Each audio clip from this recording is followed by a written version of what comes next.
Good morning बंधुरा चले आसलाम अनेक दिन पर नतून एक सकाल नतून एक दिन निये तुम्हादेर साथे। तो चलो बंधुरा प्रतिदिन डेली ब्लग दीते पारछिलाम ना, तो भाबछि आज के तुम्हादेर साथे एक ब्लग शेयर करी। तो छेले स्कूल खुले गेछे, तो छेले स्कूल जाओयार जन्य रेडी होच्छे और आमि एदिके और टिफिनटा करे निलाम। तो এখন একটু তাড়াতাড়ি স্কুল ছুটি হয়ে যায়, তার জন্য হালকা পাতলা কিছু টিফিনে দিয়ে দিলাম। তো দেখো এদিকে ওর টিফিন ব্যাগ, জল, তারপর টিফিন সব রেডি হয়ে গেল। আর এদিকে দেখো দুটো ডিম সিদ্ধ করে নিয়েছি, তো ওকে একটু ভাত খাইয়ে দিব। তো সকাল সকাল একটু ভাত খেয়ে গেলে ভালো, তার জন্যই। তো আর এদিকে একটুখানি দুধ ছিল, তো দুধটাকে একসাথে আমি গরম করে নিচ্ছি।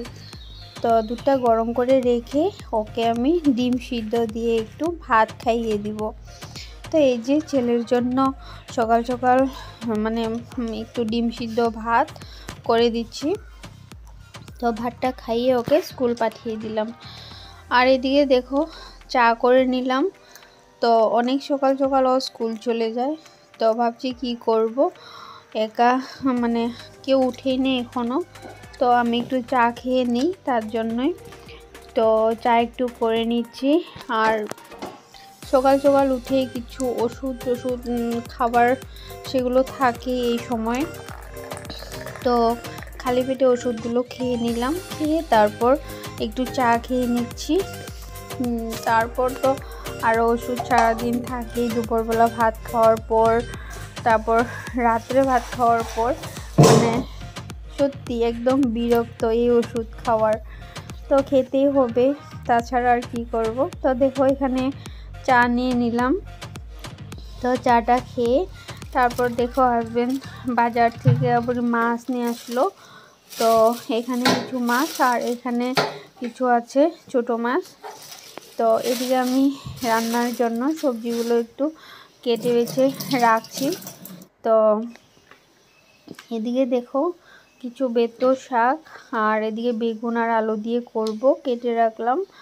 আর এদিকে দেখো লাউ একটু কুচিয়ে রাখছি, ছোটো মাছ দিয়ে করব। আর হলো এদিকে আলু সিদ্ধ করে একদম চুলে নিয়েছি, তারপর এই যে সজনা ডাঁটা দিয়ে তরকারি করব। তো এগুলো সবজিগুলো কেটে রাখলাম, রাখার পর এবার চলে যাচ্ছি ঘরে, একটু ঘর দুয়ারগুলো গুছিয়ে তারপর স্নান দান করে রান্না করব। তো সকাল সকাল থেকে কাজগুলো শুরু করলে তাড়াতাড়ি কাজ শেষ হয়ে যায়, তার জন্যই। তো ভাবছি যে সকাল সকাল মানে ঘর দুয়ারগুলো গুছিয়ে রাখি, তো সকাল সকাল ঘরের কাজগুলো শেষ হয়ে গেলে মানে তাড়াতাড়ি রান্না বান্নাটাও শেষ হয়ে যায়, তো ভালো লাগে। তো দেখো মানে এদিকে ঘর দুয়ারের কাজগুলো আমি করে তারপর ঘর দুয়ার ঝাড়ু দিয়ে পরিষ্কার করে রাখছি। তো কাপড় কাচা আর ঘর মোছাটা কাজের দিদি করে দিয়ে যায়, যেহেতু এই সময়ের মধ্যে মানে কাপড় কাচা ঘর মোছা এসব করতে একটু কষ্ট হয়ে যায়, তার জন্যই। তো মানে বাদ বাকি যেগুলো কাজ থাকে ঘর গোছানো রান্না বান্না সেগুলো আমি নিজেই করে নিই। তো একবারে বসে থাকতেও ইচ্ছা করে না।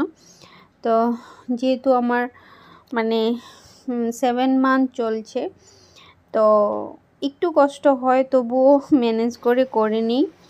তো দেখো সকাল সকাল মানে বিছানাটা গুছিয়ে নিলাম।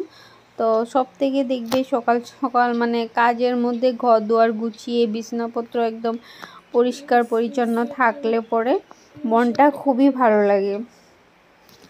তো ঘর দুয়ার গুছিয়ে এবার চলে যাচ্ছি একটু মানে ভাত খেয়ে নিচ্ছি।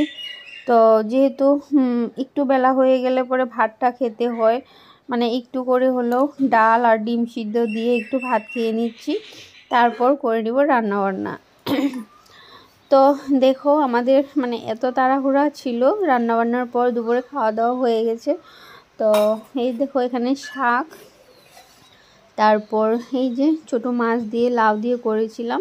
তো খাওয়া দাওয়ার পর এই যে একটু একটু বেঁচে আছে এইসবই।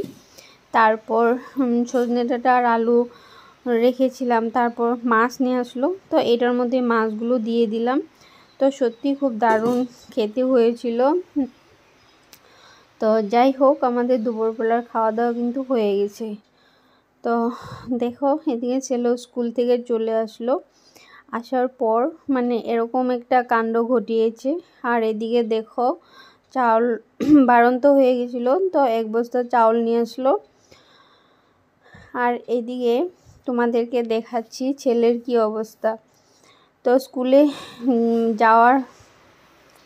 যাওয়ার সময় গাড়ি থেকে নেমে মানে ব্যাগটা আনতে গেছিলো গাড়ির থেকেই।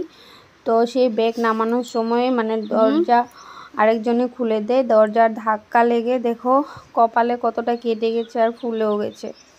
তো ঘরে আসার পর আবার ওকে ডাক্তারের কাছে নিয়ে গেল, ওষুধ টষুধ নিয়ে আসলো। নিয়ে আসার পরে যে ওষুধ খাইয়ে ভাত টাত খাইয়ে দিলাম, তারপর এখন শুয়ে আছে। তো দেখো মানে কখন যে কি বিপদ ঘটিয়ে আসবে বলা যায় না। তো যাই হোক, কি আর করা যাবে।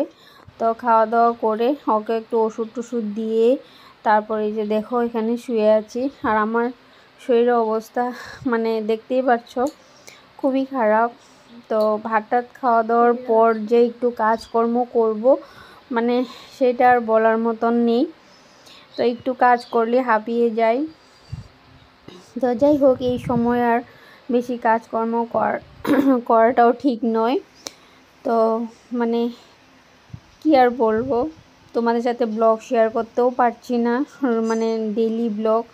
শরীরটা বেশি একটা ঠিক লাগে না যে আমি ভিডিও শ্যুট করব।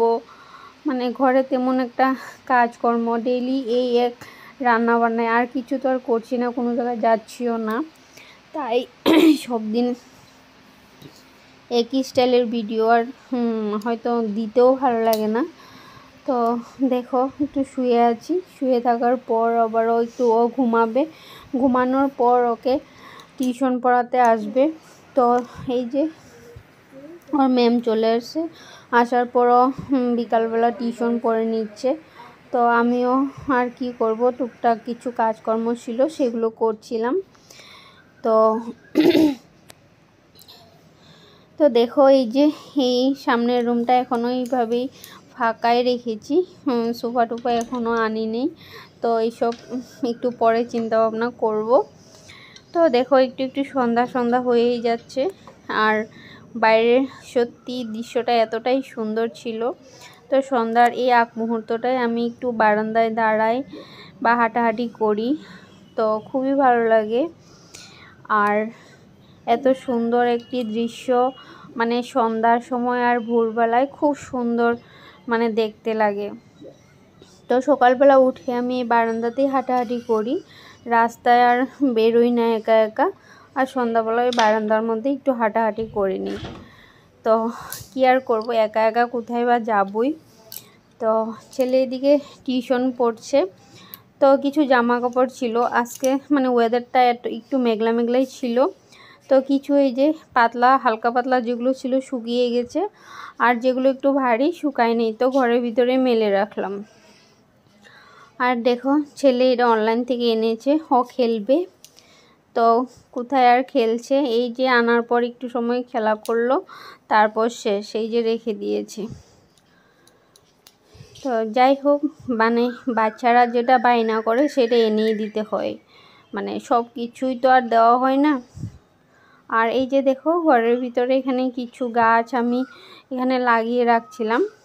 তো জল দিতে হয়, নইলে পরে শুকিয়ে যায়, তো তার জন্য জলটা নিচের দিকে বের হয়ে যায়। তো আমার কাছে কিছু বাতিল প্লেট ছোট ছোট ছিল, সেগুলো নিচে দিয়ে রাখছি, জলটা ওটার মধ্যেই পড়ে। আর এখানে দেখো কিছু মানে জিনিস দিয়ে আমি এটাকে একটু মানে সাজিয়ে গুছিয়ে রাখছি।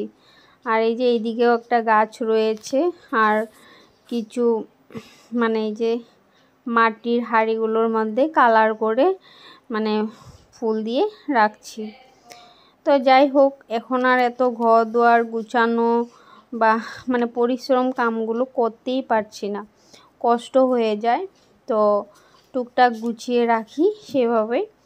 আর এই যে সরস্বতীর মূর্তিটা দেখতে পাচ্ছ, এটা আমার মা মানে পুরনো যেগুলো নাকি কাঁসা পিতল দিয়ে মানে বানানো হয়, তো সে লোকগুলো আসছিল, তো মা মানে আমার ছেলের জন্য এই সরস্বতীর মূর্তিটা বানিয়ে দিয়ে পাঠিয়েছিল।